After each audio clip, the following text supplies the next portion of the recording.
Sometimes, being a fan of your favorite team is extremely hard, especially when it looks like your team's headed down the road of a rebuild. And during the 2012-13 season, the Calgary Flames, my favorite team, were looking like they were getting set to head down that road. With not much success since their 2004 run, questions began to arise about Jarome Iginla's future with the Flames. Iggy was getting older, and with Calgary looking nowhere near playoff potential, many believed it was only right to ship off Ugonna to a contender so that he can have a shot at hoisting the cup. And as heartbreaking as it sounded to Flames fans, it was sadly a reality, as during that 2012-13 season, Ugonna gave Flames management a list of 4 teams he'd like to be moved to, giving them permission to pull the trigger. Initially, Boston was the frontrunner to acquire Ugonna, but on March 27th, 2013, he would get dealt to the Pittsburgh Penguins in exchange for a 2013 first-round pick, Kenny Agostino, and Ben Hanowski. And if I'm being completely honest, this trade stunk for the Flames, as both Hanowski and Agostino would never amount to much, with Agostino becoming nothing more than an AHL caliber player, and the first round pick they acquired would be used to select Morgan Klimchalk. And I specifically remember being extremely hopeful about Klimchalk, thinking he may have a shot to become something special for Calgary, but throughout his entire career, Klimchalk would only play in 1 game for Calgary, producing absolutely nothing. Ugonna would go on to make the playoffs with the Penguins, but would ironically lose to the Bruins in the Eastern Conference Final.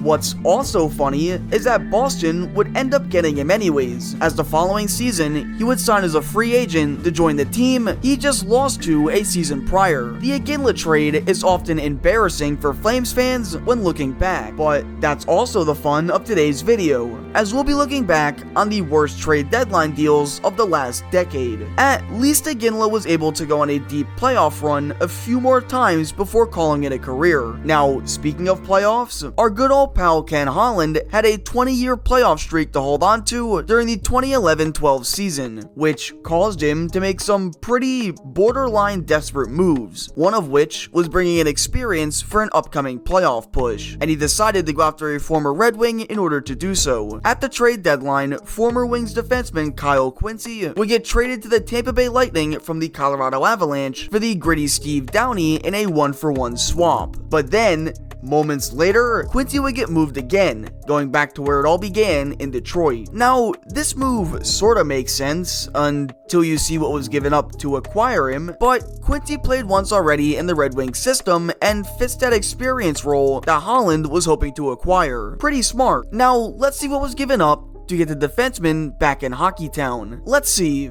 A prospect in Sebastian Pesce, and a 2012 first-round draft pick. That was a major gamble, but Holland figured they'd make the playoffs anyways. So, who would they even draft with that pick anyways? Oh, a young goaltender by the name of Andrei Vasilevsky?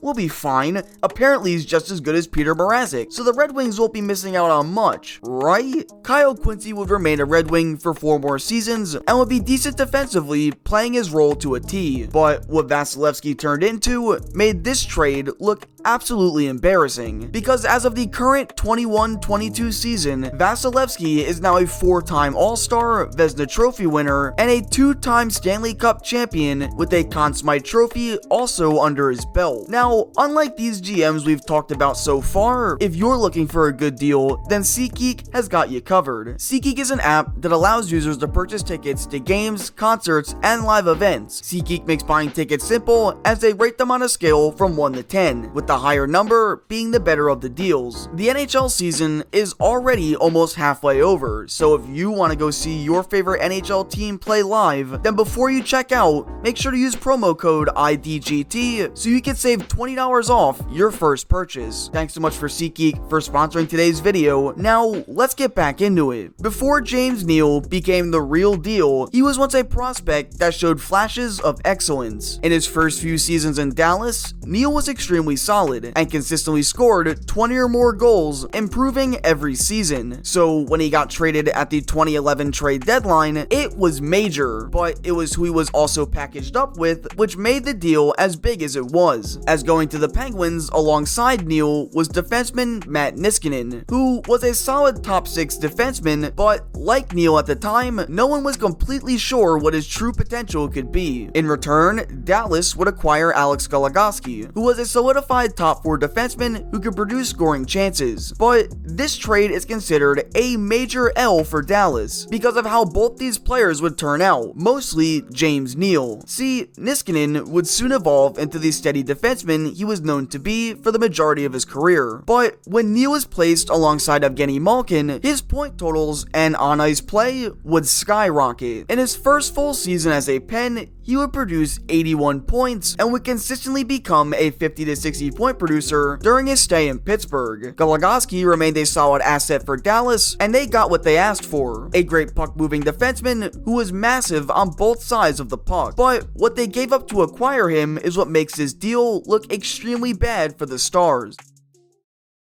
Before we get into the next trade, I'd figure I'd briefly talk about the Forsberg for Erat deal, as I already talked about it in a previous trade video. But to summarize, Washington needed some depth scoring to aid a potential playoff run, trading away then prospect Philip Forsberg for Martin Erat and Michael Latta. Erat in 11 games for Washington would score a goal and an assist, and the Capitals would in fact make the playoffs, but would lose to the Rangers in round 1, with Erat failing to produce anything in the postseason. Forsberg, once arriving to Nashville, would become a star, and still is to this day, evolving into a fast electric scoring winger who's helped Nashville become sneaky contenders for the last decade. So in the end, it looks like, and was, a complete heist of a deal for the Predators, as Erat would only play in 53 more games for Washington the following season, before going to the Phoenix Coyotes in the 13-14 season. Another heist occurred during the 2016 trade deadline, as similar to the Teuvo Teravainen for Brian Bickle deal, needing depth for another Stanley Cup run, the Chicago Blackhawks would give up young talent to do so, trading for Dale Weiss and Tomas Fleischmann from the Montreal Canadiens, giving up Philip Deneau and a 2018 second-round pick in the process. And unlike in seasons past, this time, Chicago's gamble failed to pay off, as they'd be outed in round 1 with Fleischmann having just 5 points in 19 games and Weiss producing just 2 points before leaving to play in Philadelphia the following year. Now, what they give up is what makes this deal even worse, as Philip Deneau would become an extremely underrated two-way forward who is often praised for his defensive-minded play, and Montreal would use that 2018 second to select defenseman Alexander Romanov, who showed flashes of promise last season in Montreal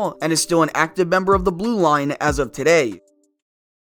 The final deadline deal we'll be talking about occurred during the 2017-18 trade deadline, as the Vegas Golden Knights would acquire Thomas Tatar for a king's ransom. Vegas, looking like playoff contenders in just their first season in the league, decided to go full-on Vegas, going all in, giving the Red Wings a 2018 first-round pick, a 2019 second-round pick, and a 2021 third-round pick. Tatar would only play in 20 regular season games, producing just 6 points before only playing in 8 playoff games for the Knights, losing in the Stanley Cup Final to the Washington Capitals in 5 games. So that's not very good. But if you thought Vegas couldn't lose a trade twice, you're badly mistaken, as not only would the Red Wings snag Joe Veleno with their 2018 first, but Vegas would trade away Tatar and a prospect in Nick Suzuki to the Montreal Canadiens for their then captain Max Pacioretty. And although Pacioretty has been a huge scoring factor for Vegas as of today, Tatar would regain his form in Montreal, and Nick Suzuki is currently one of the Canadiens' brightest young stars, blossoming into an elite playmaker with an elite shot. So to summarize, Vegas would trade a first, second,